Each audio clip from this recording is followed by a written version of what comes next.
to welcome Dr. Mariam Wasim for that. Dr. Wasim is an assistant professor in the Department of Neurology, and she's the medical director of the Duke Raleigh Sleep Lab. Dr. Wasim will be talking to us about Restless Leg Syndrome. Welcome, Dr. Wasim. Thank you for joining us. Thank you, Dr. Hussain. I'm going to share my screen now. Perfect.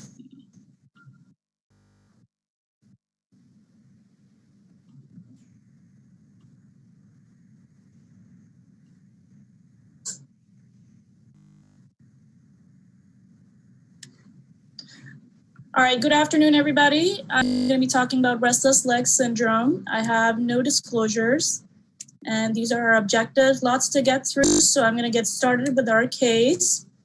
We have a 50-year-old patient with several-year history of urge to move his legs. Starts in the evening, that interferes with him getting to sleep, can take about 4 hours for him to sleep. His bed partner also reports that he has frequent leg movements in his sleep. During the day, he's also unable to sit still for prolonged periods of time. And he has similar symptoms in his arms when he lays down at night. Symptoms do get better with him walking. He also has cramps in his feet and toes, but they're not as frequent. Interestingly, he had a hospitalization 3 years ago for a significant GI bleed that required several units of blood transfusion. He was in the hospital for several days. And on the last night of his hospitalization, he said he could not sleep because of these leg symptoms and has not been able to sleep since. In terms of his sleep history, he goes to bed at 10, wakes up at 5:45, gets a good 7 hours of sleep, but he is still sleepy during the day. His bed partner is talking about snoring and keeping her up. He has a history of neuropathy for which he's been taking gabapentin. So his PCP increases gabapentin dosage and then thereafter added pregabalin to help with the symptoms. He was taking the medicines 30 minutes to an hour before bedtime, still unable to fall asleep for several hours. Notes that if he did not take them, he would not be able to fall asleep all night. Other things on his history, he had a gastric bypass in 2012, so a couple of years before he had the GI bleed, and he was taking oral iron supplementation. So we're going to keep this case in mind, and we're going to come back to it as we go through the rest of the talk. In terms of restless leg syndrome and its prevalence, there's a range of 5 to 15% in the adult population. Only about 2 to 3% of that is clinically significant. As you can see on the world map there, this restless leg is more common in North European countries. It's fairly common in the US, but it's pretty rare in Asia and Africa. It is more common in females, and it increases with age. So up to 5% of adults greater than the age of 70 have restless leg symptoms. So what is this? It's a neurologic sensory motor disease. It's the most significant movement disorder of sleep that causes significant sleep and quality of life disturbance. It's also known as Willis-Ekbom disease. A lot of neurologists have tried to get it renamed to that, but still the cooler name, the more common name remains restless leg. Probably because it's a misnomer. The symptoms are not just in the legs, but we'll talk more about that. In terms of the definition of restless leg, the International RLS Study Group came up with these 5 criteria. You have to meet all 5. You can remember that by the acronym URGE. So there's an urge to move the legs, typically accompanied by an unpleasant feeling.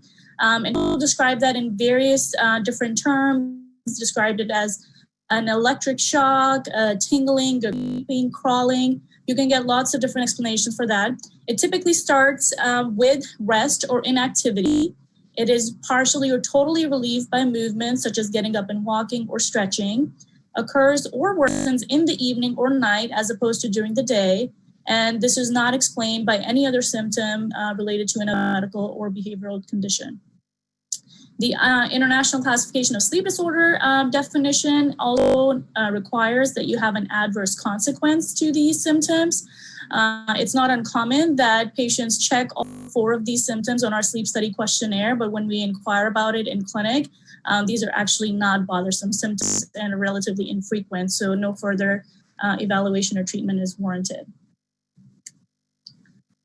As mentioned, symptoms are exacerbated by immobility, but they can be exacerbated by stress or fatigue. There can be symptoms in arms, up to 50% of patients can have that. These rarely involve the hips, trunk, or face, but can have and has been reported. The typical age of onset is earlier for familial cases, so before the age of 30. But if you have secondary RLS, typically occurs in the 40s to 50s. The symptoms vary in severity and frequency, so you can have symptoms less than once a year to every day. And these fluctuations can occur throughout life for unclear reasons. People can have a remission for months or years at a time. As I mentioned previously, symptoms, there's more prevalence as you get older, but if you have severe disease, symptoms can also worsen as you get older. There are several exacerbating factors, which I just mentioned: pregnancy, sleep deprivation, and medications. Medications include antihistamines, so it's not uncommon that you have a patient who recently had insomnia, started taking diphenhydramine or Benadryl, and now is having restless leg symptoms. Dopamine antagonists intuitively make sense that they would worsen restless legs because of the pathogenesis that we'll discuss in a second. And antidepressants. The exception to antidepressants is the bupropion and trazodone, so that does not worsen restless leg, and it's interesting that it does not, but unclear why. There's also this motor component, so like I mentioned, it's a sensory motor disorder to restless legs, which is the periodic limb movements of sleep. They're present in almost all RLS patients. So you just have to do a several night sleep study to capture it in all patients. It's a physiologic flexor movement that occurs every so often. And this is a polysomnographic diagnosis with strict criteria from the American Academy of Sleep Medicine. PLM can be seen in other disorders such as sleep apnea, narcolepsy, REM behavior disorder, and Parkinson's disease. When you have significant PLMs associated with a sleep disturbance, with daytime fatigue, you can be diagnosed with periodic limb movement disorder, but this is strictly a diagnosis of exclusion. You have to evaluate for other causes, and if you have RLS, you cannot have PLMD and vice versa. So this is an example of PLMs. At the bottom of your screen, you have a 5-minute representation of a PSG. You've got, if you can see my mouse, so these are the EMG leads. You have your oxygen saturation here, your respiratory effort, and then you have your heart monitor down here. So every so often you can see these bursts of muscle activity, which is occurring periodically, so hence PLMs. And with that, you will see that there is a bump in the heart rate. On the EEG here, there's actually no arousals occurring, and that's not uncommon that PLMs are not causing arousal, but there is a change in the heart rate, which when we talk about comorbidities that are seen with restless legs and PLMs, you can see heart disease associated with it. The 3 most common causes of secondary restless legs are uremia, pregnancy, and anemia, and all of these have to do with the iron component to the pathogenesis of restless leg. Interestingly, all 3 components, if they go away, so if you get rid of uremia in an end-stage renal disease patient with a kidney transplant, their restless leg syndrome also resolves. Similarly, in pregnancy and anemia. Other disorders associated include neurologic disorders like MS, Parkinson's, peripheral neuropathy, stroke. Observational studies have shown that there's a higher incidence of restless legs after stroke and heart failure as well. Several other disorders are listed there. In terms of etiology, there seems to be a genetic component since more than 50% of idiopathic cases have a positive family history. Most often, these occur in an autosomal dominant pattern. There's no specific gene identified, but there is a strong allelic association. And some of them, most of them, sometimes have to do with iron. In terms of the pathophysiology of RLS, it's incompletely understood, but there are several studies that have looked at 2 major causes. So there is the CNS brain iron insufficiency. Several studies including imaging studies and CSF studies, have shown low CSF ferritin. There's low iron stores in the striatum, thalamus, red nucleus, and substantia nigra. You can see an example of that from Dr. Richard Allen's study on the right, where the control patient, the substantia nigra and the red nucleus are white, they light up, whereas it does not in the restless leg patient. Autopsy samples have also shown decreased ferritin and transferrin receptors. The other mechanism is the neurotransmitter dysfunction associated with dopamine. So, change in iron status in the CNS basically produces symptoms through its effect on the dopaminergic system. There is upregulation in the dopamine synthesis and transmission, but a desensitization of the postsynaptic dopamine receptor. And due to this increased presynaptic activity, there's less response at the postsynapse. During the day, you're fine, despite daily variations in dopamine. But at night, there is a circadian dip in your dopamine levels, and that's where patients who are susceptible become symptomatic with their symptoms. There has not been any neurodegeneration seen with RLS in the studies. So how do you evaluate for RLS? So if you met the urge criteria and there was no other cause, then you have RLS. Typically, your physical exam is going to be normal unless you're trying to exclude other causes such as neuropathy. For labs, we've mentioned the iron connection so much that you have to check iron studies, and you don't just want to check ferritin.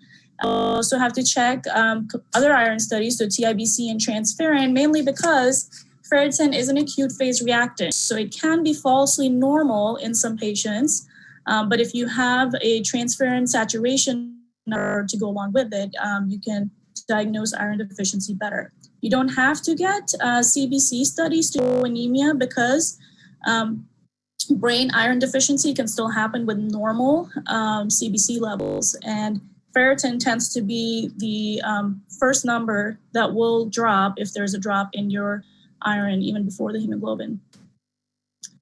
The procedures, so you do not need a sleep study to diagnose RLS. Like I said, it's a clinical diagnosis, but you can use the PSG to exclude other conditions or to help support your suspicion if the patient does not meet all of the criteria, but you have a high clinical suspicion for it. And one of the things you'll see on that would be PLMs. Going back to our patient, so he had a normal exam, but he had his known neuropathy, and he had a high-grade melanopathy, so I was concerned from sleep apnea. His labs, he had a significant drop from 2014 to 2015 in his hemoglobin, which recovered somewhat with blood transfusions when he was in the hospital, but he hadn't had any more labs since. So I checked his ferritin level, and it was very low at 6. We'll talk about the normal levels in a second, but the low end of normal range for our lab also is 11, so it's even lower than that. He did have mild sleep apnea, which was REM predominant, and he had periodic limb movements of sleep. This is his hypnogram. You're experts at looking at this now. So you've got your sleep stages up here: oxygen saturation, body position, microarousals, apneas, hypopneas, and then leg movements. So this is a very typical pattern of PLMs associated with restless leg, where they occur pretty frequently in the beginning of the night and then taper off unless they occur in association with something like sleep apnea. So he had some sleep apnea, and the later movements are more associated with that. So he has restless leg. But what other things would you have to exclude before you make that diagnosis? Because that's the 5th criteria, is that you have to exclude other disorders. So you can divide them up into disorders of restlessness or leg discomfort. You have akathisia, where people are very restless, but typically they're not going to give you a sensation that's uncomfortable. So, they're moving constantly, but they don't feel uncomfortable and that urge to move, but it's just they can't control the movement. There's also positional discomfort, which a lot of you may be feeling now by sitting in the same position all day. But, that is relieved by just changing position, sorry.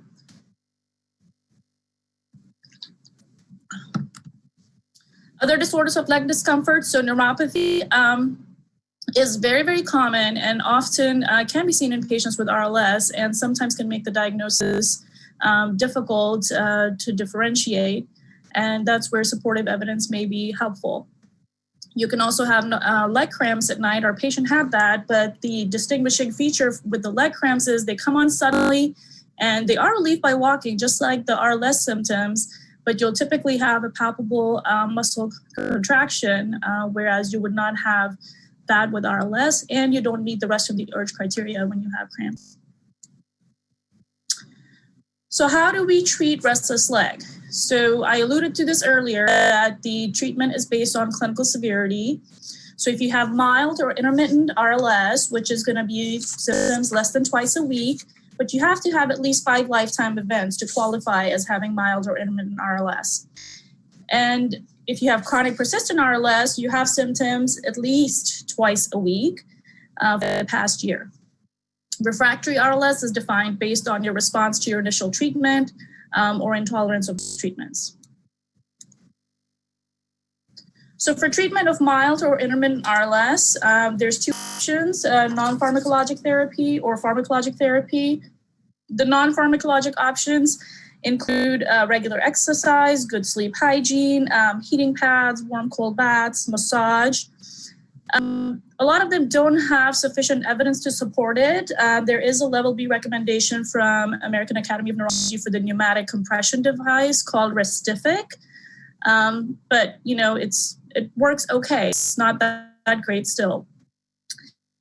We're going to come back and talk about iron replacement. That's also part of that. In terms of pharmacologic therapy, since you have only mild or intermittent symptoms, you don't need a medication every day. So these are going to be your PRN medications. You can use benzodiazepines, such as clonazepam. You can use levodopa only for intermittent RLS, because it has a very, very high risk of augmentation. It works really well, but augmentation develops fairly quick, and we're going to talk augmentation in a few minutes. You also have dopamine agonists and then low-potency opioids.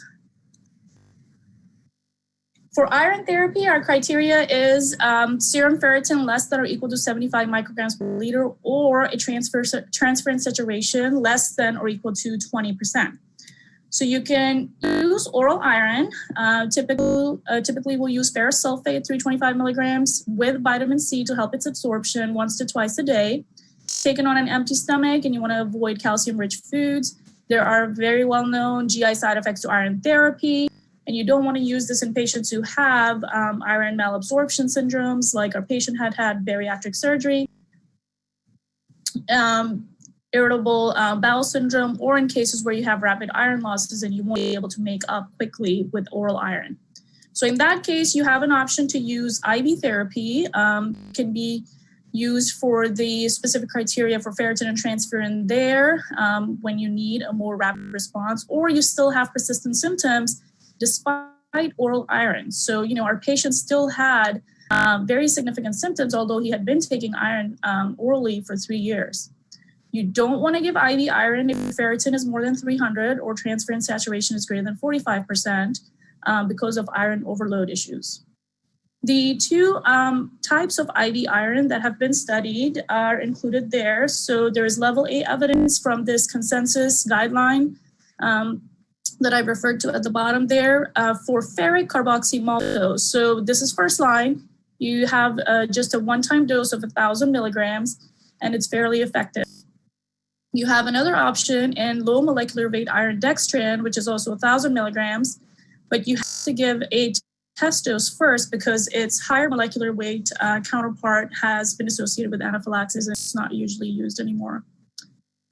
You still don't have immediate response and symptoms, but it is faster than oral iron, so it still takes 4 to 6 weeks, and you want to monitor response to therapy with repeat labs at 8 weeks. So coming back to our patient, his symptoms got much better after he got 2 iron infusions. He stopped taking pregabalin and lowered his dose of gabapentin, was really just using it for neuropathy, and he had a repeat ferritin level of 284. He did not want to treat his OSA, and he has been happy with his RLS symptoms for 3 years now. We'll move on to talk about treatment of chronic persistent RLS. So this is symptoms are happening more than twice a week for at least the past year. We're going to focus on the pharmacologic therapy, the dopamine agonists, alpha-2 delta ligands, and low-potency opioids. So dopamine agonists are first-line therapy. The non-ergot dopamine agonists are the pramipexole, ropinirole, and rotigotine. They are FDA approved, all three of them, for RLS, and they're a standard of therapy. There is an immediate response and symptoms with these medications, and they have some minor side effects that get better in the first few days, but then they have significant long-term side effects that you have to warn patients about, especially the impulse control disorder. So that includes pathologic gambling, compulsive eating, shopping, compulsive inappropriate hypersexuality. The interesting thing is there can be a delay in presentation of impulse control disorders up to 9 months. So it's not an immediate reaction, so you have to screen for that at every follow-up. There is also a significant risk of augmentation with long-term therapy, and there's a significant dopamine agonist withdrawal syndrome with abrupt cessation. So if you're planning on taking somebody off, you have to taper the dose. Here you have a table with all three of these medications with the initial dosages and the max doses listed there.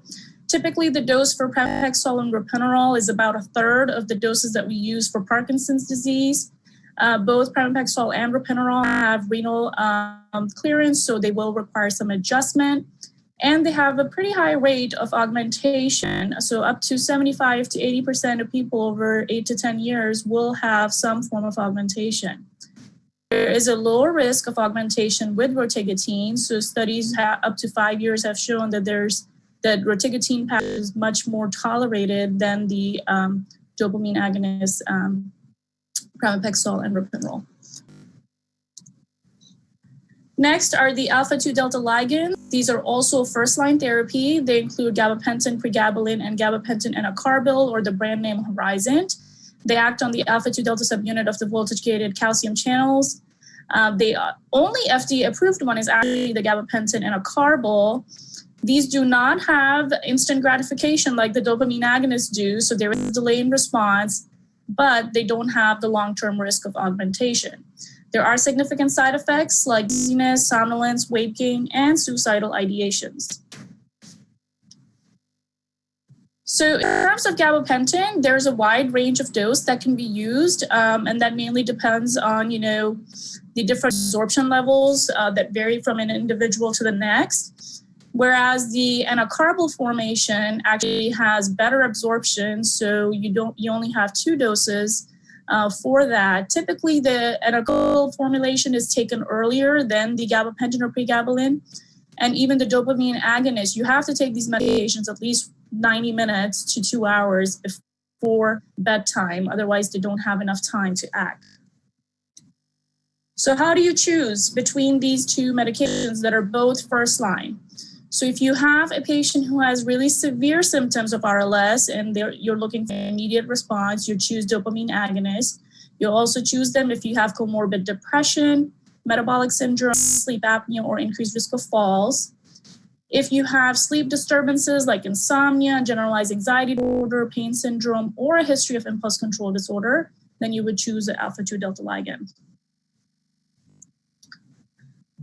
Other treatment options, so the opioids are second line. You want to avoid them in patients who have substance abuse. You can use low-potency opioids like codeine and tramadol, and they have known side effects of constipation, lethargy, and sleepiness. Treatment for refractory RLS, you can switch to another dopamine agonist. You can switch to an alpha-2 delta ligand. You can consider high-potency opioids such as the oxycodone or methadone. You can add a benzodiazepine, opioid, or gabapentin to the current regimen. And the benzos that are typically used are clonazepam and temazepam at those dose ranges. So I want to finish with augmentation, which is a very well-known side effect of long-term therapy with dopamine agonists. And basically what happens is the RLS symptoms are worse than before treatment. They're happening earlier in the day, are more intense, involving more parts of the body.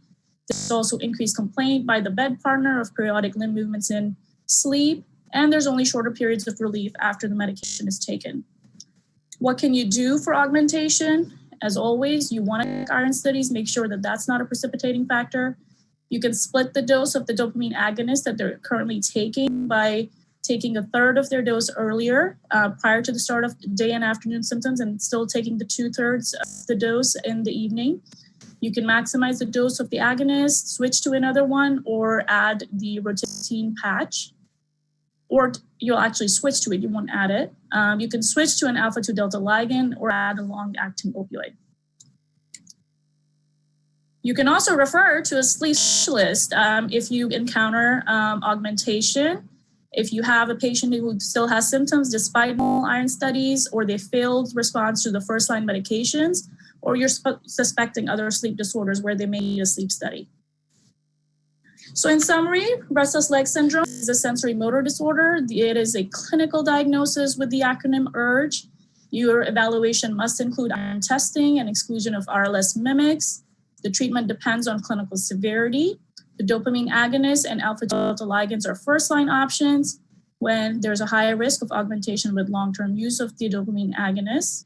Opioids typically are reserved for refractory RLS. That's all I have. Thank you.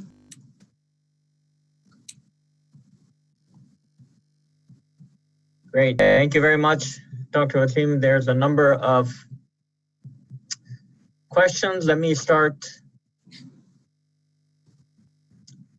with one about iron and dopamine. So can you talk a little bit about iron theory and the dopamine theory for RLS, and how are they connected? So iron is important in dopamine synthesis. So iron is a cofactor for tyrosine hydroxylase to convert tyrosine into alpha. So that's one mechanism. And wherever there has been seen iron deficiency in the brain, those are important in dopamine function. So the striatum, the substantia nigra, all those are part of the dopaminergic circuit. And iron deficiency studies have shown that there is decreased concentration in those places. In your clinical practice for a patient with severe refractory RLS who has full non-opioid treatments, specifically what dose and regimen of low-potency opioid do you usually start? And a follow-up, what time is the opioid best administered for initial of refractory RLS? So I typically use it still in the evening, and you're starting at low doses of tramadol, 15 milligrams or so. I think that's what I have. I don't have a practice of a lot of patients who are on opioids, just with the regulation of the opioids that is necessary.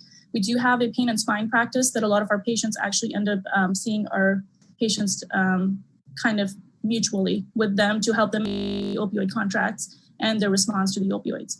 Often what you can do is, all the opioids have different metabolic mechanisms of action. So you can switch between all of them. So if it didn't work, then you can try the second one. Dr. Wasim, there's a question about PLMs, and what if it's only in one leg? Is that common? Is it different than other types of PLMs, or do you see RLS in one leg? So you can have asymmetric RLS. It's not very common. Typically are bilateral. And often when we see PLMs, we see them alternate between the legs at night. So, the snippet that I showed, you were only seeing it in one leg. But, it's rare to have RLS in one leg, but, there are reports of post-surgical patients after knee replacement who develop, just in one leg. So it happens, but typically the symptoms are bilateral. Do you manage it any differently? No. Same management. Great. Victoria, do you have another question? Well, the next one's kind of a great segue. Someone who's interested in children RSL treatment, which conveniently we also have a couple of pediatricians coming up. But Dr. Wasim, do you have anything to add before we move forward with that? No, thank you for everybody being around until this late. So I appreciate your attention. All right, so I guess we will address the RLS question in pediatrics in the next couple of talks. But thank you, Wasim. That's fantastic. And we will now move on into the latter part of our presentations and talk about pediatric sleep issues. The first one is going to be, my child doesn't sleep. And who better to talk about that than Dr. Sujay Kansagra. Dr. is an associate professor in the Department of Pediatrics in the Division of Pediatric Neurology. And he is also the program director for the Pediatric Neurology Fellowship Program. And so it's with great pleasure that I welcome Dr. Kansagra to talk about this very important issue that many of us have dealt with. Great. Thank you, Dr. Hussain. Thanks, everybody, for joining here today. So as Dr. Hussain mentioned, I'm a pediatric sleep physician, and we're going to be talking about pediatric insomnia for the next half hour. And if we get to it, I'm happy to talk a little bit about pediatric RLS as well near the end, and maybe we can just address that in the question and answer session. So let's go over the objectives here. We want to better understand mechanisms that regulate sleep, particularly in children. We want to learn to identify and treat the common causes of insomnia in our pediatric population. Why is it so important to talk about sleep? Well, we know that in children, sleep problems are very common, they're chronic, they're treatable, and oftentimes if we get them early enough, they're completely preventable. They can have a huge impact on a family's life. Many of you might know from personal experience having your own children that if your kids aren't sleeping, it can cause a huge amount of disruption for the entire family. We know sleep is incredibly important. It's important for the child's development. It's important for self-regulation. It's important for just about everything that the child has to do to be successful. And we know that if you have a sleep problem, it can worsen just about every other medical condition, psychiatric condition, developmental condition, et cetera. So incredibly important to talk about sleep. I want to delve a little bit into the science of sleep. You guys have likely already touched on a lot of this stuff earlier in the day, but the two-process model when it comes to why we feel the way that we feel is important for many of the pediatric insomnia disorders. So we know we have homeostatic sleep drive, which is the blue arrows at the top. The longer we're awake, the sleepier we feel due to various metabolites that are building up in our brain. And then when we fall asleep, we churn through those metabolites and we feel less sleepy. And then if you slept enough, you wake up the next morning with a low level of those metabolites in your brain, making you feel sleepy. We superimpose that on the circadian alerting signal, which gives you this wakefulness signal at various times throughout the day. We know that it starts revving up late in the morning. It takes a little bit of a plateau, noon to 2 o'clock, and then revs up quite nicely in the evening hours and makes us feel quite awake right before it's time to go to bed, which nicely offsets the homeostatic sleep drive that is built up throughout the day. That's told us that, hey, you've been awake for 10, 12, 14 hours, you should be feeling sleepy. The circadian alerting signal, because it peaks in the evening time, helps offset the homeostatic sleep drive, helps keep you awake in the evening hours, and then falls off nicely and helps keep us asleep through the remainder of the night. So those two models, we'll come back to it as we talk about some pediatric sleep issues because they're very important to sleep. Let's talk a bit about normal sleep in children because we know that normal sleep, it's a range. And children, when it comes to 0 to 18 years, a lot is happening during that time developmentally within the brain when it comes to overall sleep need and the way children sleep. So let's talk about some of the differences. So these are hypnograms, right? So this is what's produced after a full night in the sleep lab that takes you through the various sleep cycles that a child or an adult has gone through in the course of the night. So we take it here from 10 o'clock at night till 5 in the morning. When we compare how average hypnograms look for infants, adolescents, and adults, we see that there are some changes. So let me walk you through the color scheme here. So the green bar is wake, red is a REM sleep, a light blue is stage 1, N1 non-REM sleep. The yellow is N2, so medium depth of sleep during non-REM. And the purple line here is really deep sleep, N3 sleep. Infants cycle through deep stages and light stages of sleep about every 50 to 60 minutes. That's different than our typical adolescents and adults who cycle through on average about every 90 minutes or so. So infant sleep cycles are much faster. Infants can oftentimes also go directly into sleep through REM sleep, which would be abnormal if you were an adolescent or an adult. And children, infants in particular, spend much more time in deeper stages of sleep and REM sleep compared to older children and adults. All that is important because as you get older, you tend to have more arousals and awakenings throughout the night. And so it's, of course, completely normal for children to wake up throughout the night. That's a normal part of sleep. The goal and the hope is that they go back to sleep during these normal awakenings. But as we get older, these awakenings become a bit more prominent, and you may notice them for a bit longer in the morning time. Again, normal part of sleep physiology. Now, let's talk a bit about insomnia in children. I alluded to this already. If a child is not sleeping, the family is not sleeping. It can cause a huge amount of disruption to the family. Our cross-sectional studies show that 20 to 30% of children have significant bedtime problems and or nighttime awakenings. That percentage goes up to about 50% when you look at older infant populations. Parents report challenges with sleep for their child. In most cases, this is the most important part of this talk, in most cases of insomnia in children, there's a behavioral cause and a behavioral solution. Incredibly important. Rarely do we need to rely on medication approach when it comes to children that can't sleep. We have to understand what the behavioral issue is and help train and teach the parents to address that in a way that's consistent for the child. Let's talk about the foundation for good sleep. Right? We can't really delve into the behavioral insomnia issues until we talk about sleep hygiene. Sleep hygiene I always think of as the foundation for good sleep. It's all the various things in your environment, things that you might do behaviorally that can help or hurt your sleep at nighttime. And so I always start with this to make sure there's a good foundation for sleep hygiene in place. So what are the components? One, having a nighttime routine. A routine is not just important for children, it's also important for adults. And we talk about this for adults as well. Having a good 20, 30 minutes or so, a handful of calm, relaxing activities that are performed the same time, in the same way, regardless of the day of the week. Very important. Giving children at least 30 minutes to wind down, free of electronics, free of screens, very important. And we talked about how we're going to perform the same way each day. You want to avoid light for a variety of reasons. One, many of the sources of light are very stimulating. So we have our smartphones, our iPads, our televisions. The content from those devices, of course, can be very stimulating for children. So we want to avoid it for that reason.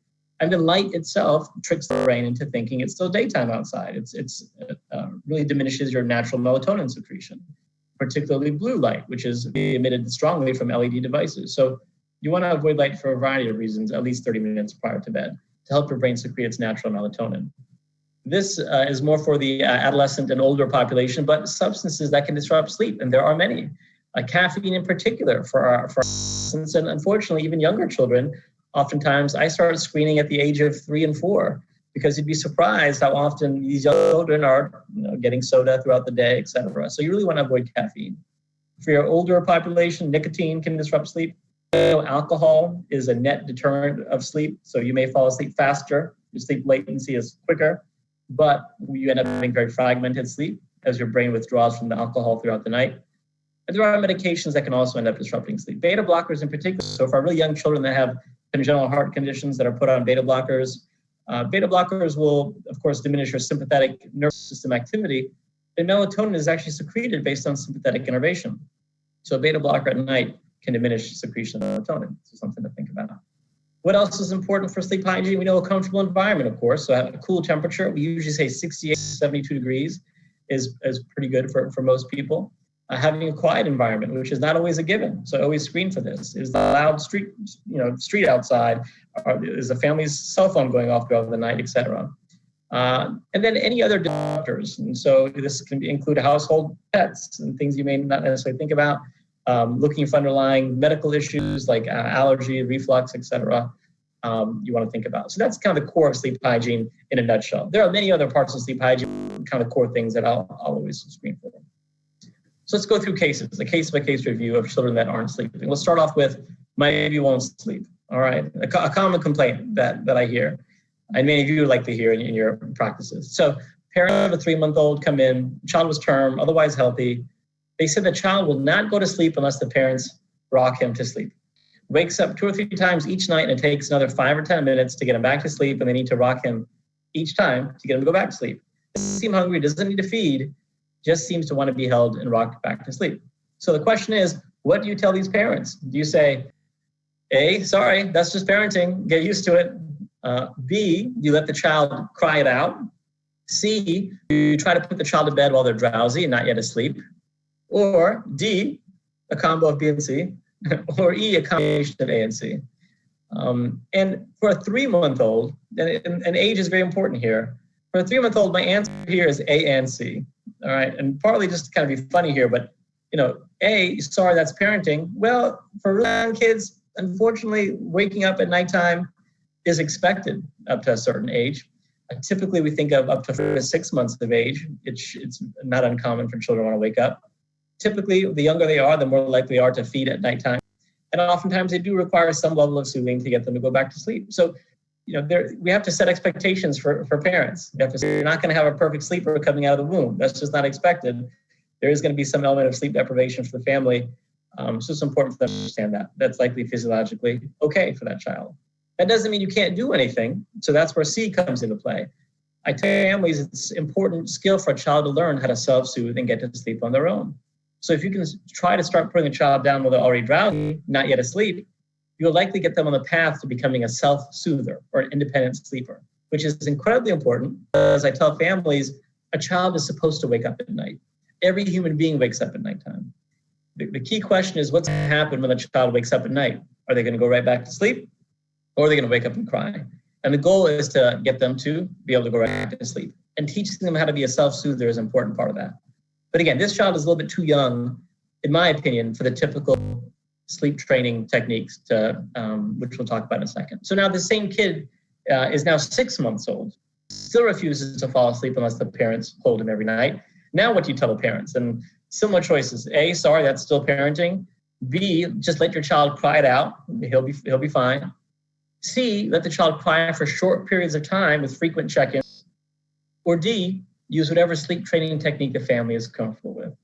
And you can probably tell just by the way this is phrased, the answer is D, use whatever sleep training technique the family is comfortable with. So sleep training is essentially the term used to reverse behavioral insomnias of childhood. Let's talk a bit about the behavioral insomnias. Sleep onset association disorder is a very common one amongst infants and really young toddlers. It can happen at any age. A sleep association is anything that you associate with the process of falling asleep. So all of us have some sort of sleep associations. If there's a certain pillow you like to have, or if you like to have a fan going, some adults like to have a TV on when they fall asleep at nighttime. These are all sleep associations, things you associate with the process of going from awake to sleep. For infants, oftentimes those associations have to do with caregivers and caregiver interventions, such as sleeping next to them, like in this picture, or feeding them, or rocking them, or singing to them, whatever it is. It's a caregiver intervention that helps the child move from the wake state to the sleep state. The problem with that, and again, this is usually parents that are very kind of attentive to their child and doing things they think are helpful to get the child to fall asleep. The problem is what I tell families is that you might be able to get them to sleep quickly, but when they wake up during a normal awakening and they look around and the environment is now different than how they fell asleep, they are going to fuss and cry until the same stuff is met that they experienced when they went to sleep in the beginning of the night. So if they were rocked to sleep and wake up and all of a sudden they're not being held anymore, not being rocked, they're going to expect a parent to come back in and rock them to sleep. That's their sleep association. They associate the rocking with the process of falling asleep. So we have to rid children of these sleep associations to make them self-soothers, the ability to turn your brain from the wake state to the sleep state completely independently on your own. Children are born with this ability, but over time they learn, due to, again, very attentive caregivers, to have sleep associations. So what to do? Now, it's called, again, sleep training is a typical term that's out there in the public for getting rid of sleep associations. And it becomes synonymous with cry it out. Just let the kid cry it out completely. That's one way of doing it, but there are a variety, and I just want to walk you through. The key here is there's a bit of a trade-off. You can do it quickly, you can train them quickly, but it usually involves a little bit more upfront crying. You can do it slower, but it usually takes a bit longer. So less crying, but usually dragged out over a long period of time. So let's talk about the one that comes on the left side. So more nightly crying with a fast response. I call that the cold turkey method, the extinction method. This was popularized by Dr. Weisbuth, which is the true kind of cry it out method, which is the beginning of the night, you do your nighttime routine, you make sure your child is fed, you make sure the diaper is dry, you do all the fun things you like to do as part of your routine, you put them in the crib, and then you leave them there, and you let them fuss, you let them cry. And in Dr. Weisbuth's technique, or the extinction technique, there is really no end to the crying. So this has fallen out of favor a bit for obvious reasons.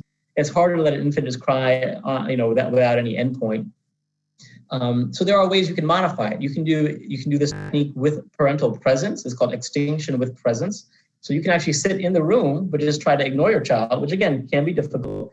I usually recommend they sit kind of outside of the line of vision for the child so that the parents feel like they're still there, they're still watching, they're still able to monitor the child, but they're allowing the child to kind of work it out on their own.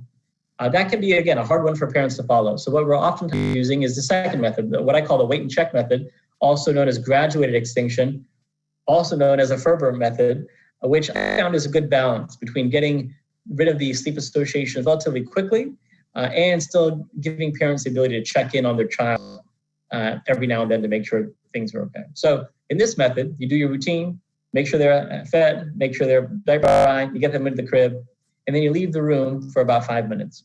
If the kid is still fussing after 5 minutes, you go back in, you try to soothe them for 1 minute maximum, and then you leave again. You should leave while the child is still awake. They'll likely start fussing again. Then you wait 10 minutes, check in for a minute, then you wait 15 minutes, and then every 15 minutes you check in until they finally fall asleep. The minutes, how long you wait is arbitrary. You can pick whatever time interval you want, so long as you're not decreasing the interval over time. So if you've started 3 minutes and you want to do three minutes every time, that's completely fine. If you want to do 3, then 5, then 7, completely fine. The goal is find a time scale that you as a caregiver and all the caregivers in the household are comfortable with in order to increase your chance of success.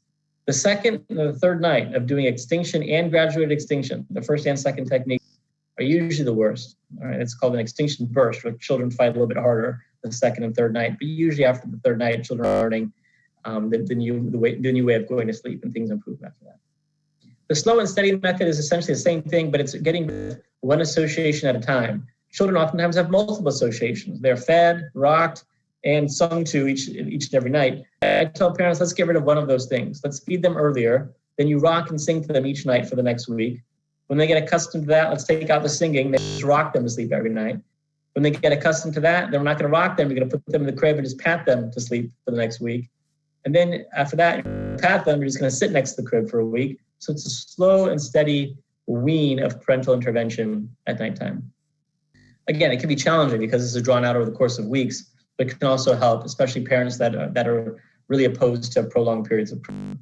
The no-cry method is one that I rarely ever use. It's a method that involves scheduled awakenings, actually waking the child up at intervals throughout the day prior to the time they typically wake up, and then over weeks, slowly spacing out those intervals in which you wake them up. It's a hard method to actually put in place practically, and I usually don't recommend doing it unless the child's in the hands of a sleep physician. And this is saved for children that, apparently, no matter what you tell me, there's no way I'm going to let my kid cry for a single minute. I'm just not doing it, but you need to help me get rid of these associations. That's an option there, but it's a very hard one to implement. So case 2, 3-year-old difficulty falling asleep, otherwise healthy. Parents say they have a good nighttime routine. Child appears tired at the end of the routine. However, she wakes up, makes multiple requests after the routine is over. I need water. I need to go to the bathroom. I need another hug, et cetera, et cetera. And this goes on. When the parents try to leave the room, she will repeatedly come to their bed. After 30 to 60 minutes of arguing, eventually the parents give up and allow her to sleep in their bed with them. This is another common behavioral form of insomnia called limit setting. So sleep associations and limit setting are the two subtypes of behavioral insomnia of childhood. Limit setting is challenging. It's challenging for any parent because children are incredibly persistent.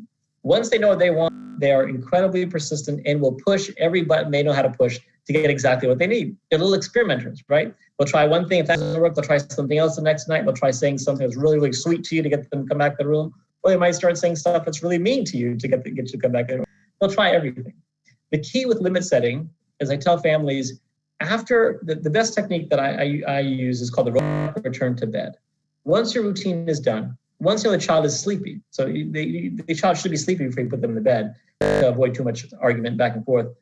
If the child, as long as the child is sleepy, you get them in the bed, and then you say, okay, after the routine is done, now it's time for bed. I'll see you in the morning, and then you leave the room. The child who has limit setting issues is going to say, no, that's not how we do things in this household. Runs right behind the parent and starts asking for things or arguing or throwing a tantrum, what have you. I tell parents, once you say, okay, now it's bedtime and the routine is done and you've left the room, the parent should turn into essentially a robot. And their only job as this robot is to say one boring line to the child, pick them up, and bring them back into their bed. Repeatedly. So It's Johnny, it's time for bed. We love you. We'll see you in the morning. Put him back in the bed. Johnny doesn't like that. He's going to run back out of the room, of course. He's going to throw an tantrum. Maybe he's going to start kicking the walls. Parents, I say, no emotion. You're a robot. There's no arguing. There's no begging. There's no pleading. You're a robot. You pick the child up. Johnny, it's time for bed. We love you. We'll see you in the morning. Put him back in bed. And do this until the child finally stops leaving the bed. This technique in the first 2 nights can take hours. This is my own 3-year-old. 212 times it took. So it's not unusual. So you want to set the parents up for this. It's not unusual for a child to persist for hours in the beginning. But as long as the parent's response is consistent and persistent, eventually behavior changes. This is essentially like behavioral training for any issue that comes up with children. Sleep is no exception. As long as you approach it in the exact same way with exact same consequences and behaviors, eventually the child's behavior changes. But it just takes an inordinate amount of persistence to outlast a toddler because they're amazing at being persistent. So it can be a challenge. All right. So we talked about all this stuff. Now, I also like to pair this with positive reinforcement. So I tell families, especially if the child is, an older 2 or 3 or 4, say you want to pair this with a reward. So you have a sticker chart on the door. You say, hey, listen, Johnny, if you stay in the room the entire night, you're going to get a sticker. If you earn 4 stickers this week, we'll give you a non-food reward of some sort that the child likes. That can be very, very beneficial for children. But consistency and persistence, incredibly important. All right, case 3, 16-year-old, difficulty falling asleep, reports feeling consistently tired, gets into bed at 10 p.m., is sleepy, but just can't go to sleep until midnight, and then has to wake up at 6 a.m. for school. 2 or 3 awakenings in the middle of the night, unable to get back to sleep for 20, 30 minutes, reports worrying and thinking while in bed. What's the most likely diagnosis? The ICSD has changed the International Classification of Sleep Disorders. Insomnia is kind of this large umbrella kind of term, and under it are various kind of subtypes. This would fall under the insomnia umbrella, but what I consider the psychophysiological insomnia subtype. And I know you'd likely heard a bit about this as well, but for folks, this is very common for children, particularly adolescents, that may have some underlying anxious tendencies at baseline, or have just learned over time that the bedroom environment is a struggle for them, where they just have a hard time shutting down their brains. And so they're constantly thinking and worrying. So the key question I'll ask my adolescents, if they're in bed and they're actually trying to go to sleep, so that means they're not on their phone, they're not watching TV, they're actually in the dark, lights off, trying to go to bed, I ask them, I say, do you feel wide awake? Or do you actually feel tired, but your brain doesn't turn off? If they say, I feel tired, but my brain doesn't turn off because I'm thinking and worrying, that is insomnia, right? And the psychophysiological subtype. Cognitive behavioral therapy is the mainstay of treatment there. And this is when you want to get them into the hands of a sleep specialist that does cognitive behavioral therapy for children.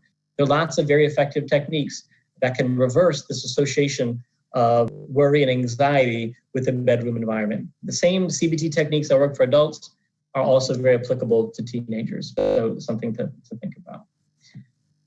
This is slightly different. So this is a teenager who does the opposite. So lays in bed, but feels wide awake. Feels wide awake until about 3 a.m. and works on the TV and on the computer till very late in the evening. And then when they lay down, feels really wide awake. And very difficult to get up for school. And on the weekends, sleep in all the way till 2 p.m. The most likely diagnosis in this situation is delayed sleep-wake phase syndrome, which is a circadian rhythm disorder. We talked about those yellow bars in the very beginning of this talk as part of the 2-process model. The circadian rhythm, we can shift it, right? So if you are a night owl, those yellow arrows, everything tends to be shifted to the right of that diagram. So you feel wide awake later into the evening, and your circadian rhythm revs up much later in the morning, so you want to sleep in.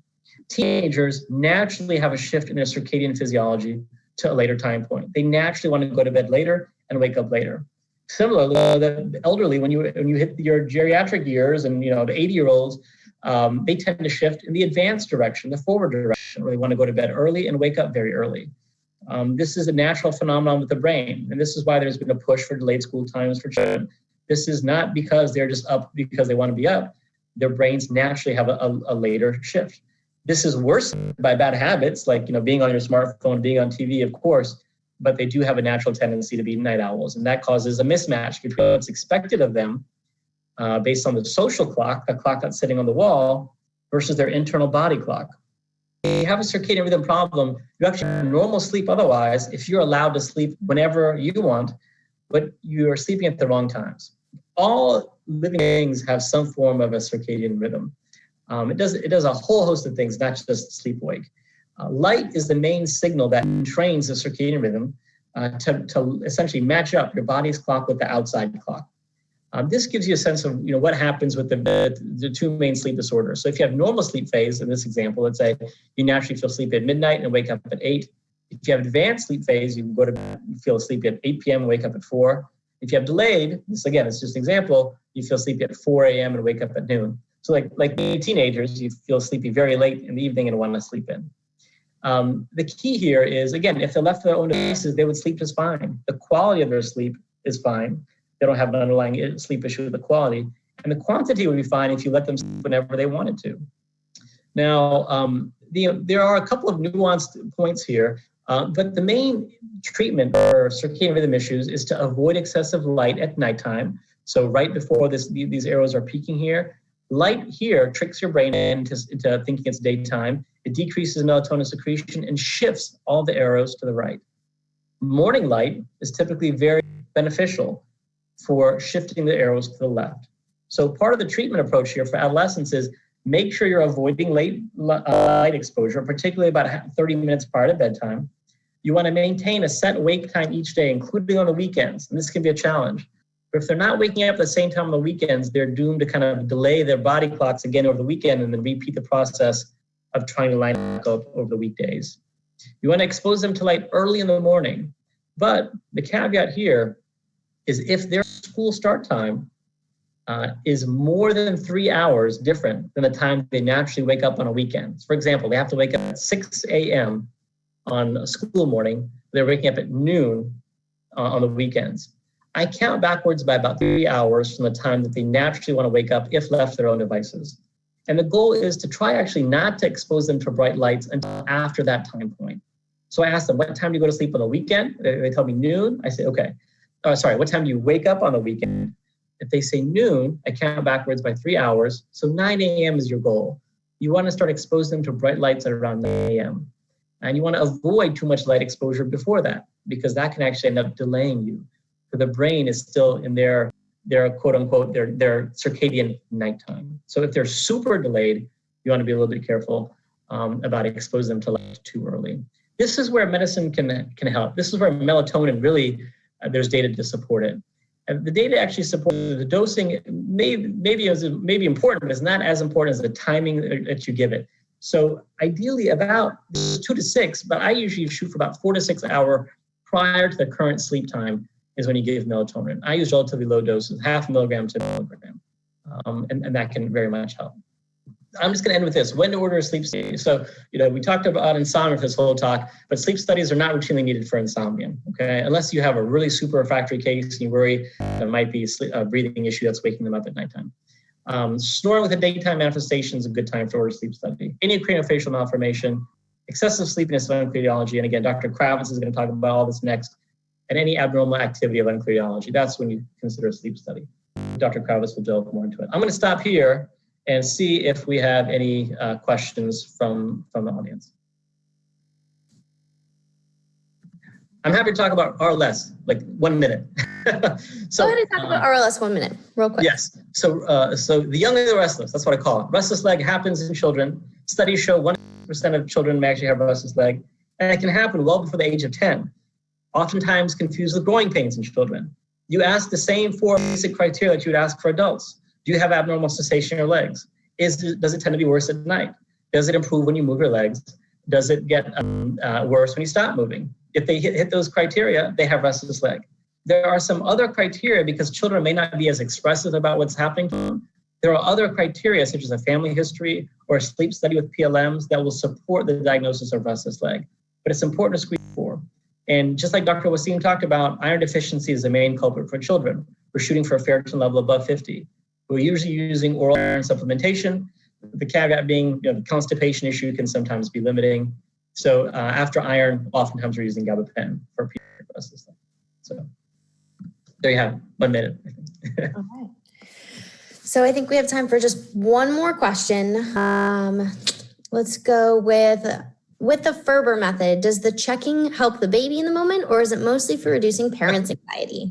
I would say the latter, honestly.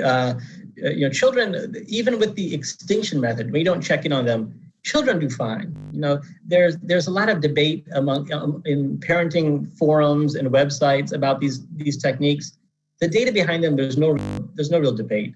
They're safe, they're effective, they don't have any long-term consequences. Children do fine, all right?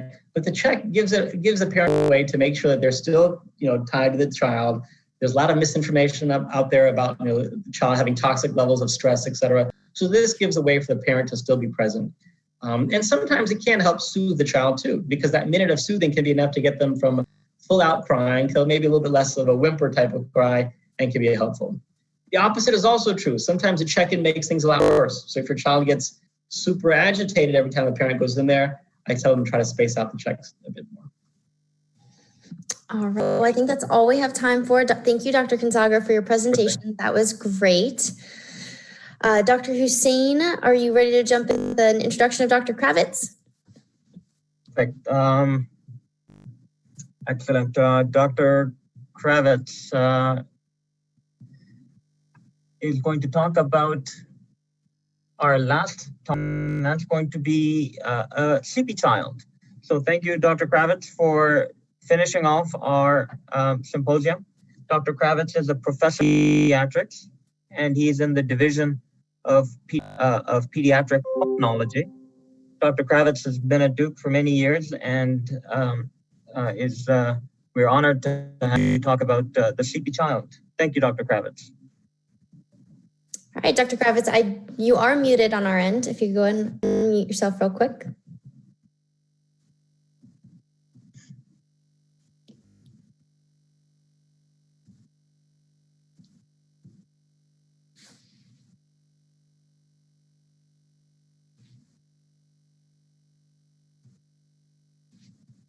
There we go.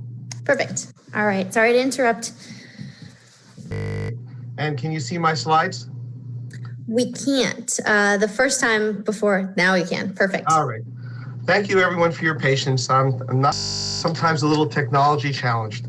Anyway, thank you again for inviting me to speak with you. Thank you for all hanging a long but outstanding series of lectures. And thank you, Dr. Consagra, for setting things up for me. It's always great to share pediatric sleep issues. Dr. Consagra and I think we make a good team for pediatric sleep here. So Dr. Consagra spoke a great deal about sleep behavior, insomnia, how to treat that. I'm going to be talking about some more medical, non-behavioral components of a sleepy child. There will be a little bit of overlap with you, but I will attempt to build on the outstanding material he already presented us with. So this slide is very similar to what the one that Dr. Consagra showed. We have a mixture of homeostatic and circadian sleep, and the combination of the two is what makes us sleepy. As Dr. Consagra said, for the homeostatic, it is basically proportional to how long you're awake. The more you are awake, the sleepier you are, as you can follow on my arrow. The circadian is a more biological response, and it tends to get the sleepiest at night. You lose your tiredness when you sleep. You'll have a little bit of a peak of sleepiness in the late afternoon, or like the siesta effect. I think we all experience that. It's very normal. And then we start to get more tired. And in the ideal situation, your homeostatic drive and your circadian drive peak at the same time. Excuse me. Anything that can interfere with this can lead to sleepiness, can lead to insomnia on one end or excessive sleepiness on the other. So for example, if you are getting, as the day goes on and your homeostatic drive is increasing, but you take a nap, your sleepiness drops, so that when you get to your circadian peak, your homeostatic peak is not at the same level. On the other hand, as Sujay described with delayed sleep phase syndrome, your homeostatic drive peaks, but your circadian drive is shifted to the right, so you're not going to hit maximal sleepiness, and you're going to exhibit that as potential insomnia. So it's always good to think about this curve when you're thinking about a child or an adult with a sleep problem.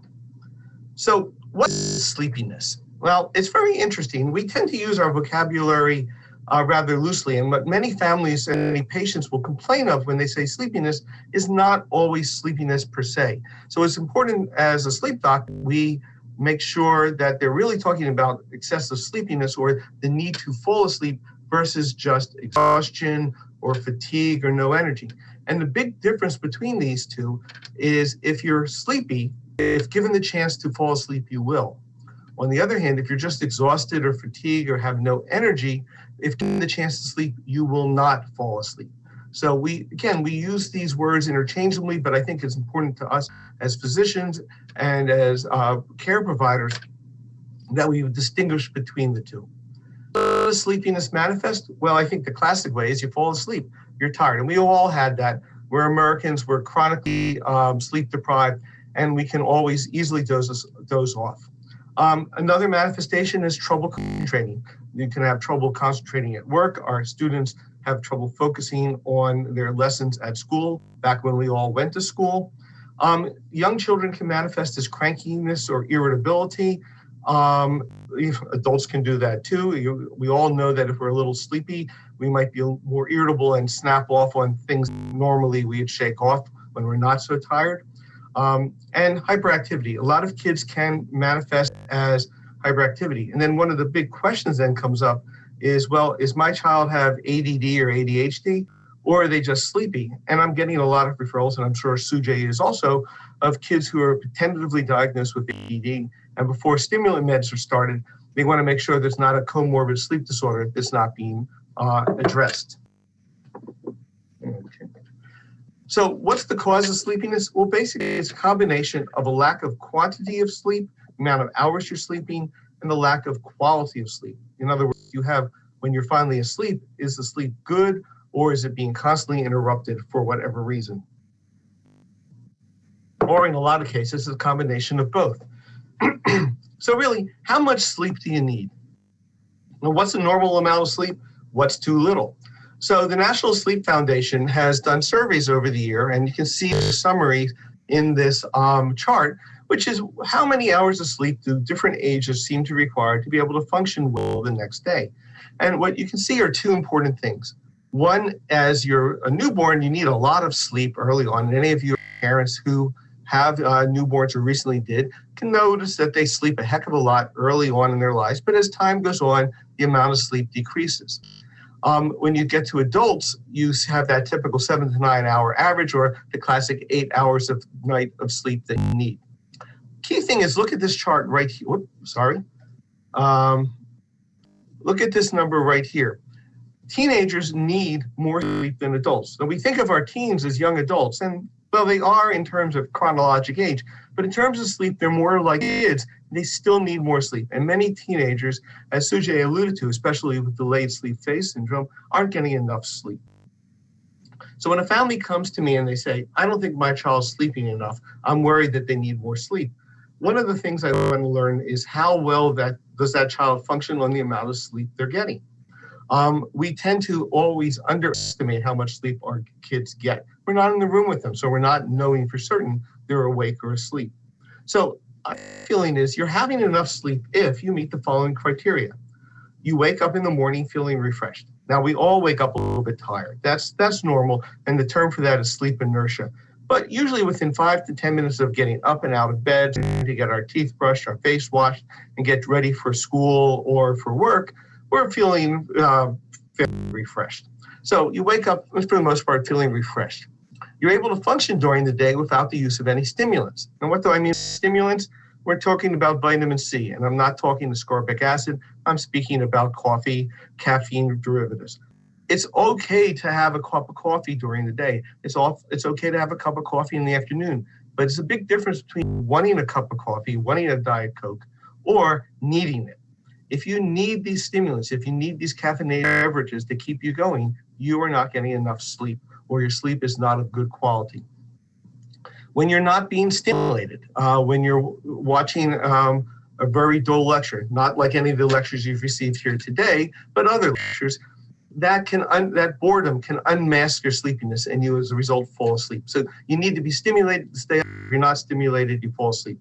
That's another manifestation of not getting good quantity or quality of sleep. You're really doing okay if you don't need it, if you don't have a need for naps. And then when it's bedtime, whatever time that may be, when you get into bed, you turn off the lights and you roll over to fall asleep, your sleep latency is usually between 10 and 20 minutes. If you are falling asleep in that time range, you're doing okay.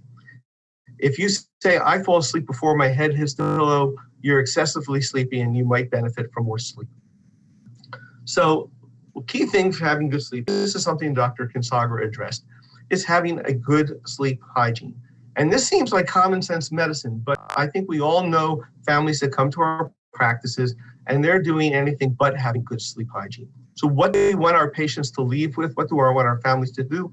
Well, we want them to have a good bedtime ritual and a consistent bedtime ritual.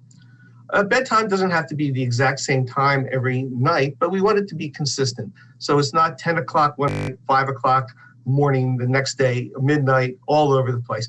We want them, if bedtime for your child is 9 o'clock, that means between 8:45 and 9:15, they should be in bed with lights out. We want good sleeping conditions, the room of a comfortable temperature, not too hot, not too cold, though a little bit towards the cold side is better and helps the quality of sleep.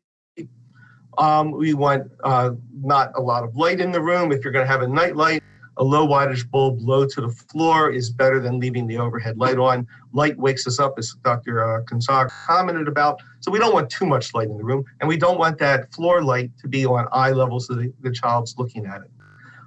We want a comfortable room. We want quiet. If the child is in a room next to a room with a loud TV on, that's going to interfere with sleep. So we want good sleeping conditions. Excuse me. We want a regular wake up time, a consistent time, both weekdays and weekends. We want to have a good diet, well balanced between carbohydrates, fats, and proteins. We want caffeine is okay, but we want it to be limited, especially try and keep it away from the last several hours before bedtime. Patients with obesity, all things being equal, tend to not sleep as well as patients without obesity. So maintaining a good, healthy weight is also important, not just to overall health, but also to sleep health. Regular exercise is important, and morning exercise, early afternoon, better than evening. Exercise wakes us up, it raises our body temperature, it can impact on ability to fall asleep. So exercising right before bedtime is not conducive to a good night's sleep. And as Dr. Consagra said, and I echo, lots of light in the morning, less at night. So for me, when my child was a young one and couldn't wake up on her own, I would get up, walk down the hall to her bedroom. I would hit every light switch in the house on the way there to make sure she was going to get lots of light, especially in the winter when it was dark outside. Excuse me, I'd wake her up, and if she didn't get up within a few minutes, I would then turn the light on her in her room. So lots of light in the morning, a lot of less light at night. So and something else that Dr. Consagra spoke with is sleep hygiene. And I've kind of broken it down to 8 steps that families should follow to have sleep hygiene, not just in themselves, but their children. So a regular wake-up time every day, no sleeping in on weekends. You sleep in on weekends, you're not going to have as much time on your homeostatic sleep drive. So when it's bedtime, you will not be as tired. As I commented, lots of bright light in the morning, open the shade, turn on the lights. Decrease your consumption of caffeine as the day progresses, especially you want to limit it after lunch, especially if you have a child or a teenager who's very sensitive to caffeine consumption. No naps. Again, if you have, if your sleep cycle is all off and you take naps, you're going to drop your homeostatic drive and you're going to lose a valuable tool at helping you stay, fall asleep at the appropriate time. Exercise, less light at night. Go to bed when you're tired, not necessarily at a fixed time. When you take a sleep history, it's important to distinguish what time kids go to bed and what time they turn out the lights. I have many children, they'll come in and say, well, I go to bed at 9 o'clock in the evening, but it takes me 2 hours to fall asleep. And then when we drill down on the history, we find out they're using that 2 hours to play video games and chat with friends. And then when they turn off the light at 11 o'clock, they fall asleep quickly. Probably spending 2 hours in bed doing video chats is not the best way to get prepared for sleep. So we want to really limit our electronic use at night. So no TV in the room, no video games, no texting. When my daughter was a later teenager, when it was like bedtime, she gave us all her electronics and we locked them up until the next day. And then if you're not asleep, we don't want to create insomnia problems that were discussed probably earlier in the day. So if you haven't fallen asleep within 15, 20 minutes, get out of bed and you're ready to initiate sleep. During that time, you can listen to music, but not very stimulating music. You can read, but it's usually best to read with a low wattage bulb. And I always recommend using the penumbrum of the light bulb to help patients fall to read, but not get too exposed to light. Sorry about that. We don't want to associate bedtime with stress about falling asleep. Dr. Consagra already talked a lot about this late sleep phase syndrome, so I'm not going to go into that. But this is a classic sleep hypnogram, sleep diary I've collected on a patient who was complaining of hypersomnolence in the morning and was worried about narcolepsy. And but you can see here, he was going to bed anywhere between 4 and 5 in the morning and sleeping late in the day. When they'd wake him up during this part to go to school, he was tired. So this was more delayed sleep phase syndrome rather than narcolepsy and hypersomnolence. Dr. Consagra already talked about this, so I will skip this for now. But again, good sleep hygiene, avoiding naps, lots of light in the morning. So those are things that affect the quantity of sleep. What about your quality of sleep? Well, kids, just like adults, have sleep disorder breathing, obstructive sleep apnea. We do see narcolepsy and hypersomnolence syndromes in children. Medical problems that can make their sleep of poor quality need to be addressed. I commented earlier about obesity and ADHD. Periodic limb movement disorder and restless leg sleep has already been discussed in detail by our previous speaker.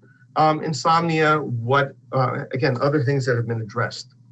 So let's talk a little bit about pediatric sleep disorder breathing. And we can break this down into primary snoring versus obstructive sleep apnea. Primary snoring affects 10% of children, so it's a pretty common problem you'll be seeing in your patients. Snoring is the main symptom. There doesn't appear to be any confounding features. A sleep study, if done, will be normal. And in terms of complications, it's pretty benign. There may be some questions about learning issues that are associated with this, but for the most part, it's considered benign. Obstructive sleep apnea, less common, about 1 to 3% of children, and it tends to peak between 2 and 7 years of age. And the reason it peaks there is that's when your adenoids and tonsils tend to be their largest. That's the most common cause of obstructive sleep apnea in kids. It makes sense. And if you do a little math here, for 10% of the kids having primary snoring, 3% having sleep apnea, that means for every 3 kids that come to your practice with snoring, 1 of the 3 will have obstructive sleep apnea, the other 2 will have primary snoring. While history can help distinguish between the 2 of them, it's not exact, and in the end, you need to do a sleep study in this patient population. These kids usually have snoring, but with apneic pauses, gasping respirations, and the like. The sleep study is abnormal, and these events are accompanied by oxygen desaturations and or EEG-related arousals. And we worry about sleep apnea because of the medical complications that we can see. Certainly in our adult population, hypertension, coronary artery disease, and stroke is concerned. In our children, we see a lot of behavioral and learning problems that need to get addressed.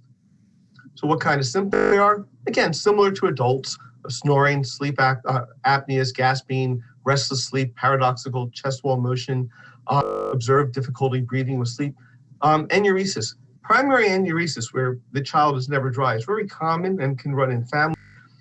We're talking more secondary enuresis. These are kids who were dry for a while, and then their sleep disorder breathing symptoms began, and they also started to have bedwetting. These are kids you might be concerned about obstructive sleep apnea. Asleep and awake, they can be mouth breathers, they have nasal obstruction, they're tired during the day.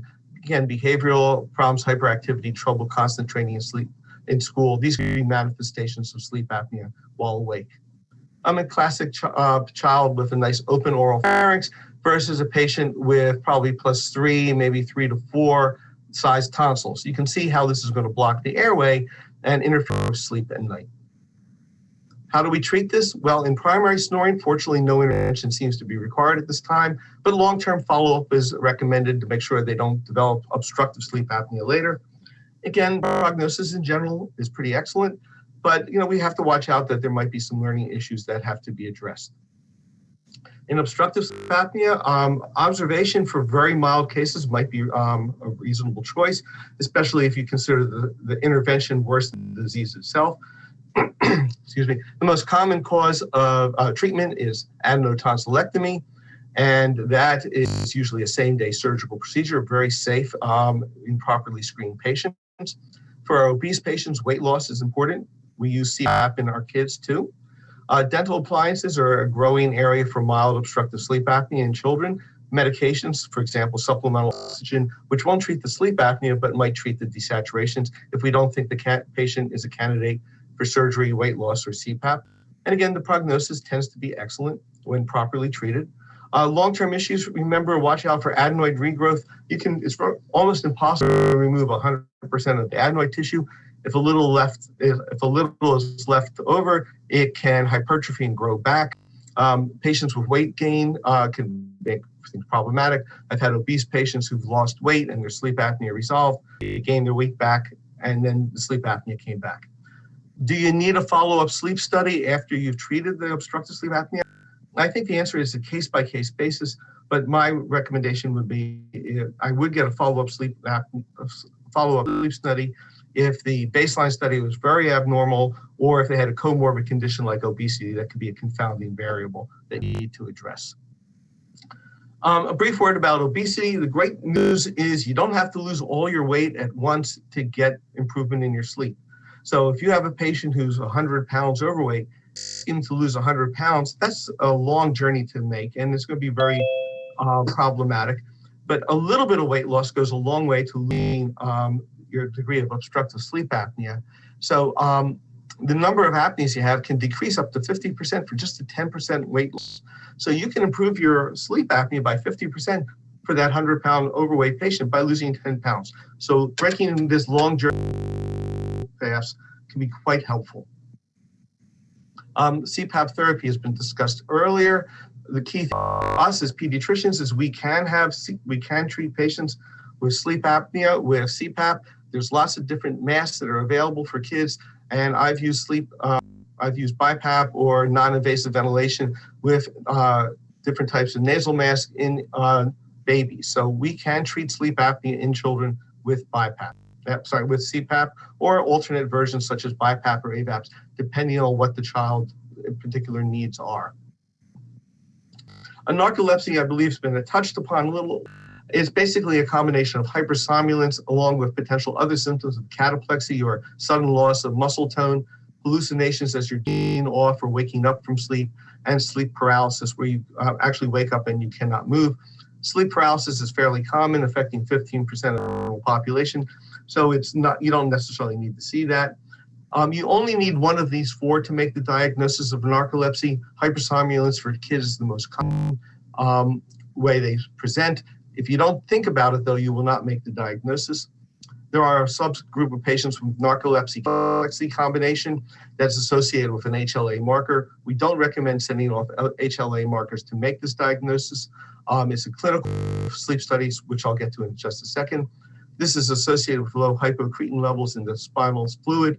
Again, we don't recommend doing spinal taps to diagnose this, but if you're evaluating a patient and you're doing a spinal tap, sending off a hypocretin level can be helpful. How do we do narcolepsy? Well, it's done by an overnight sleep study, followed by a next day multiple sleep latency test, which is a series of 4 to 5 naps of at least 20 minutes of duration, where we're looking to see how quickly they fall asleep and do they enter REM sleep prematurely.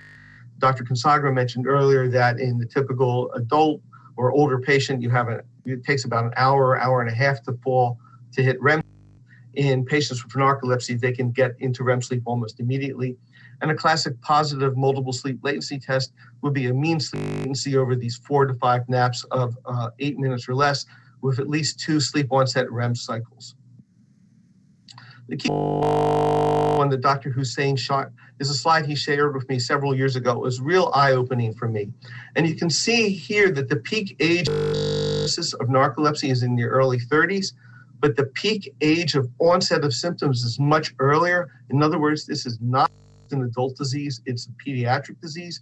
You cannot diagnose narcolepsy if you don't think of it. And if you say, well, you're a child, therefore you can't have narcolepsy, that is a mistake. You have to consider that as part of your differential diagnosis. We can treat narcolepsy with non-pharmacologic methods, good sleep hygiene, scheduled naps, and we have stimulant medicines to help keep patients awake. And we have medicines for cataplexy that can also be very beneficial. What a lot of folks will say in primary care practice is medical problems that can have impact on sleep. If you have a patient with asthma or allergy reflux that are poorly controlled, that's going to interfere on the quality of sleep. So we want to address all these variables in our primary care clinic to ensure that that's not impacting on their sleep. Does every child who snores need a sleep study? Why not just send them straight away to an otolaryngologist for surgery? Well, as sleep medicine becomes a growing field, we're getting more referrals for a sleep family study. Families want to get the study if they can avoid surgery. But if you have a classic kid, someone over 2 years old, has a classic history for sleep apnea, no underlying comorbid medical conditions, normal physical exam, aside from tonsillar hypertrophy, no risk factors, and low postoperative risk complications, usually referring straight away to an otolaryngologist is a reasonable consideration.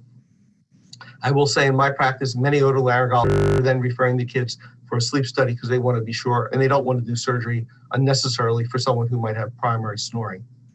Dr. Consagra talked a little bit about solid indications for a sleep study would be anything suggesting obstructive sleep apnea, undefined, unexplained daytime sleepiness, or confounding medical issues like neuromuscular weakness, poorly controlled sickle cell disease, or pulmonary hypertension with no underlying cardiac disease. These would be solid indications for doing a sleep study. Other conditions such as parasomnia, insomnia, poor sleep hygiene, a sleep study is not going to be that useful, so I would not recommend that as a first pass test. What can primary care doctors do for sleep patients? Well, the number one thing, get a good sleep history, assess for the confounding medical conditions, teach families about good sleep hygiene, know when and where to refer if you can't solve the problem in your practice. So just some questions that you can ask, and I've addressed them already, but these will, I believe, will be on handouts, or you'll have access to these slides later.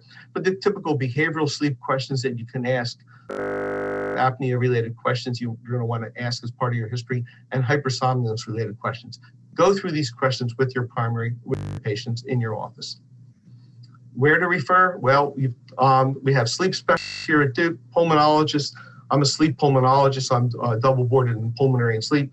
Dr. Consagra is neurology and sleep. We have otolaryngologists, psychiatrists, psychologists, and behavioral specialists. If you've tried everything in your office and you're not getting the response you want, we're going to help you out. So some take-home points. Ask your patients about their sleep, even if it's just a general history screening and they're not there for sleep problem, still as part of your primary care work, ask about their sleep. Remember, overweight, normal weight children. Surgery, TNA, weight loss, and CPAP are our common go-to treatments for kids with disordered breathing. Remember, there's more sleep problems than just obstructive sleep apnea in our patients, and a sleep study is not indicated for every child problem, but a detailed evaluation is. And I just want to wrap up briefly with one quick case that kind of summarizes all. This is the patient who was referred to me, a 7-year-old who was in outstanding health until 2016, when she developed Mom reported loud snoring, apneas, gasping respirations, mouth breathing, pretty classic for OSA. No morning headaches or nocturnal enuresis, no narcolepsy-related symptoms of cataplexy, hallucinations or paralysis, and trauma. She was tired appearing on her exam with a normal BMI. Tonsils were enlarged. The rest of the exam was unremarkable. And when I turned off the light in the exam room, she was asleep within 1 to 2 minutes. So this is a kid with classic OSA symptoms, but she was exceedingly hypersomnolent. So I was worried she had sleep apnea, potentially with also comorbid narcolepsy. I got a sleep study, and it was significantly abnormal with an apnea-hypopnea index of almost 14 events per hour. That's severe in pediatrics. You can see here in our sleep hypnogram that her sleep is very fragmented, and here are all the sleep events. I referred her to an ENT colleague for surgery. He took out the tonsils and adenoids, and all her snoring symptoms resolved. Mom was thrilled. However, she was still sleepy. So he got a post-op study looking for comorbid conditions.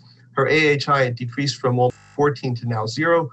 You can see there's no events here on the sleep hypnogram, but there are very fragmented sleep. So he sent them back to me for assessment. This time I got a repeat sleep study with a multiple sleep latency test the next day, and you can see the sleep study was still normal. Her mean sleep latency on her 4 naps was 0.4 minutes, meant she was falling asleep in less than 30 seconds for each nap. And all 4 of them had sleep onset REM cycles.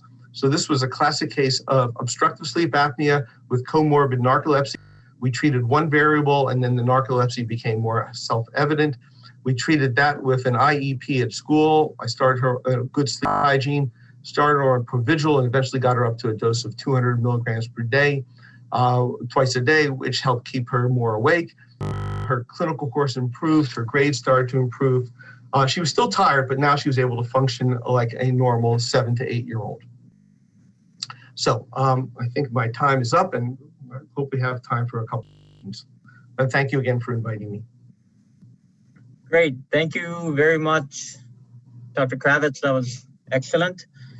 We are right at the end of your lecture, so perfect timing. The next 15 minutes or so is a Q&A period. We have a number of faculty that have joined us. And Victoria, did you want to start off with a question? Yeah, for the question actually for Dr. Kravitz. The AHI cutoff to call OSA in children, where is it? 1.5? That's an excellent question. There's very limited sleep data of normative sleep. The classic article by Marcus in the 90s showed that normal apnea index is less than 1 event per hour. What we tend to use for an apnea hypopnea index is anything less than 2 considered okay. We start worrying when the apnea hypopnea index goes above 2 events per hour. So you can see much different value than what we see in our adult population, which I believe is at least 5 to consider mild. Perfect. Dr. Hussain, do you have another one queued up? Yes. So you mentioned that sometimes the sleep apnea happens in the latter part of the night. The questioner says my patients often have apnea when they enter into sleep, which typically might occur a little bit earlier at night. Do you want to comment about which stage of sleep you might see apnea in more often? Well, in pediatrics, we see non-REM and REM sleep. We're classically looking for more REM-related sleep. So a lot of our kids, when we break down their apnea hypopnea index, I've had kids with like an AHI of 2 to 3, and their non-REM AHI might be 0.5, and their AHI in REM sleep is 10 to 15. So we always break it, see it in stage 2, 3 REM, but we want to make sure that the kids have REM. If I have a child who had like a first night effect in the sleep lab and their sleep study was otherwise unremarkable, we might read the study out as normal, but we'll comment that the lack of REM sleep could have had an impact on that. We may need to consider follow up the sleep study at another time. Okay.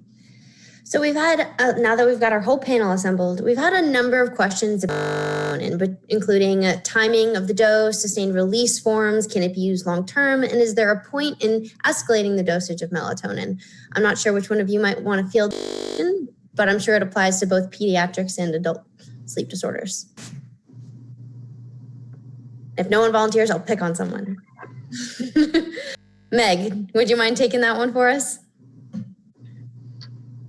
Sure. I just saw Andrew volunteer me, so I in. I can speak to melatonin in the treatment of insomnia in adults, and then I'll refer to my colleagues or defer to my colleagues who do and peds. But in adults, the American Academy of Sleep Medicine recommends that melatonin not be used for of chronic insomnia. It's not considered an evidence-based treatment. Now, in my practice, we do use melatonin for the treatment of circadian disorders, like delayed sleep phase, for example. And in that case, we tend to use very low doses, like 0.3 to 0.4 milligrams, several hours before the desired sleep period. So the timing of that needs to be really precise. But in terms of insomnia, we don't think of it as being an effective treatment. Okay. Dr. Kravitz, do you have any comments in the pediatric realm? Yeah, I do use melatonin in my practice, maybe a couple hours before the child's desired bedtime. I try and keep the dose to a minimum, use it, but to build upon a lot of the things that Dr. Consagra already brought up, I want to make sure that why the child is having insomnia. Many families just, we all experience this. Just give me the pill. Give me the pill and make my bed partner go to sleep. That is not an effective. What we need to do is behavioral therapy, cognitive behavioral therapy. We have to approach the patient as a whole. And maybe once we start teaching them how properly, we can add melatonin just to kind of help them to get off to a start. But I don't want to trade off one problem, insomnia, for another, either a physiological or more likely dependence that they need a medicine to help fall asleep. Thank you, Rich. So I'm going to switch gears a little bit. Maybe Dr. Aki, this one. When do you recommend a repeat polysomnogram in a patient who is not slept sufficiently in the initial sleep? And a slight extension on that, do you ever recommend CPAP therapy for someone who appears to have a relatively normal AHI? So one, when would I repeat a sleep study? Basically, if the sleep sample was so limited, an hour that you don't get REM, you may not get supine sleep, and you have a clinical suspicion of symptomatic sleep apnea, I certainly would repeat it. And I would negotiate whether I would want to bring them in the lab. But if the lab environment was part of what contributed to their poor sleep efficiency, I would certainly consider doing a home sleep study, thinking. And would I use CPAP in someone with a essentially normal AHI? Back in the day, there was something called the upper airway resistance syndrome, which was when people would not have scorable apneas, but would have cyclical snoring, waking up, sleep. And certainly we would approach that with CPAP therapy because they didn't meet the diagnostic criteria for apneas or hypopneas. In an era when we use different sensors and with the use of the nasal pressure transducer, they're very sensitive to identifying, decreased flow or change in pressure. And as such, I would be hard pressed to use CPAP in someone who had a normal AHI. Thank you. All right. Next question to Dr. Spector. Have occupations contributed to sleeping disorders? For example, light work versus heavy work, stationary work versus sedentary work? There are a variety of factors at work that can affect sleep. And I mean, the most obvious is going to be shift work. So there are right and wrong to schedule shifts. So the recommendation is if you do have to switch shifts, that you move to later and later shifts and not earlier and earlier shifts, because that can off your sleep. And even things like offices with no windows can affect sleep if you spent your whole day not getting any light exposure. So there are definitely ways that can affect your sleep. And I think you mentioned activity level, that just in general, more physically active people have the advantage when it comes to sleep. You've been able to exert yourself. And to borrow Dr. Danforth's example, your energy expenditure during the day is like blowing up a balloon that you then release. So you need to fill up that balloon with energy expenditure. Otherwise, you don't have enough sleepiness to sleep. I hope I got that right, Meg. Great. Let me go to you, Dr. Augustine. Can you talk a little bit about afternoon exercise and its consequences? Our questioner is pointing out that in the era of COVID, parents and individuals have a lot of demands on their time, especially in the morning hours, the only time they have to exercise. Talk about the effect of that on sleep, if you will. You're muted, Dan. So I don't know that there's necessarily a negative effect from afternoon exercise. I think the issue is when you're having very late in the evening exercise, where that,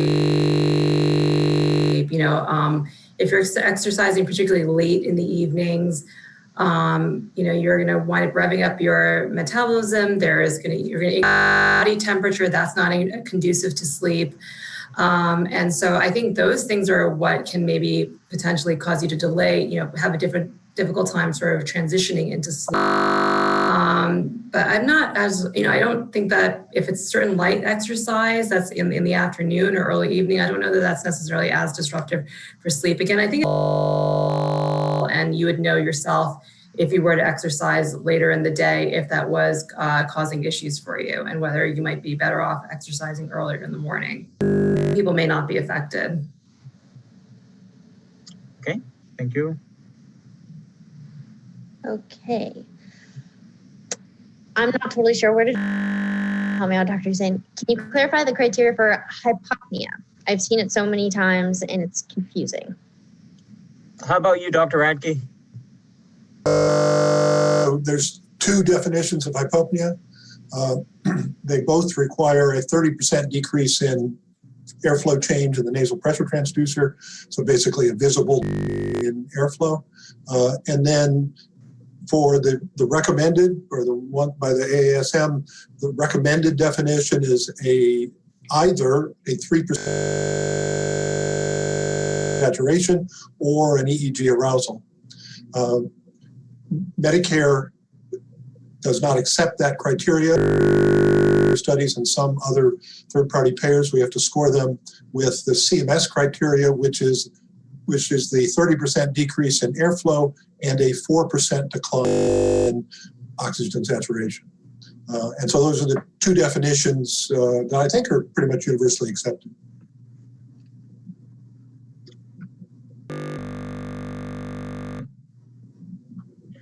Dr. Arjal, a question for you. An individual wants to know, do you start with a Z drug and for treatment of insomnia? And then a slight extension on that, if patients have responded to this for many years or many months, and then all of a sudden do not respond to that, and you are muted, so please unmute yourself. Thank you. Thank you for the question. So to talk a little bit about melatonin, if somebody is already responding to melatonin, then we can continue. Melatonin at the dose of like 5 to 10 milligrams can cause some drowsiness. In smaller doses, it's more to stimulate the melatonin that you are producing internally. So you want to give it like a longer time before the bedtime, right? But to the question, it depends on, I do not shy away from using hypnotics, but then, for example, age, comorbidities, has the patient had falls in the past, which would be like, walking in your sleep-related eating disorder. A lot of factors will come into consideration. In my clinical practice, I try to do it short-term and almost always refer for cognitive behavioral therapy of insomnia as long as the patient is willing to. But then again, because I'm a psychiatrist and we treat patients with depression and other comorbidities like, psychosis. So sometimes we try to treat both with one medication and then try to pick an antipsychotic, which is also sedative. So I guess it depends. Thank you. The next question is actually going to be a PEDS question for Dr. Kravitz. Today, we've talked a lot about naps, from narcolepsy with insomnias, et cetera, and someone asked, are naps for toddlers and preschoolers, are they okay? And if they are, when and how should we recommend them to parents? Okay. Naps are fine for young children, up to, most kids tend to outgrow their naps by pre-K, kindergarten, 4 or 5, maybe 6. It's normal. When that slide I showed with the National Sleep Foundation number of hours of sleep, we add in the number for young children, count the number of hours of sleep time that we're looking for. So it's very normal for children to start out with 2 naps during the day, and eventually the morning nap goes away, and they usually have their nap somewhere between 12 and 2, 3 o'clock, depending on what that child's day consists of. Where I'd start getting concerned if they are still needing naps at 6. And that may be a normal variant, but at that point you may be wondering, is there a comorbid medical condition that needs to be addressed? So naps are okay early on, but by the time they're if they're still needing them, I would say that would trigger me for further evaluation. Great. Victoria, maybe 2 more. I'll go with one for maybe Dr. Spector.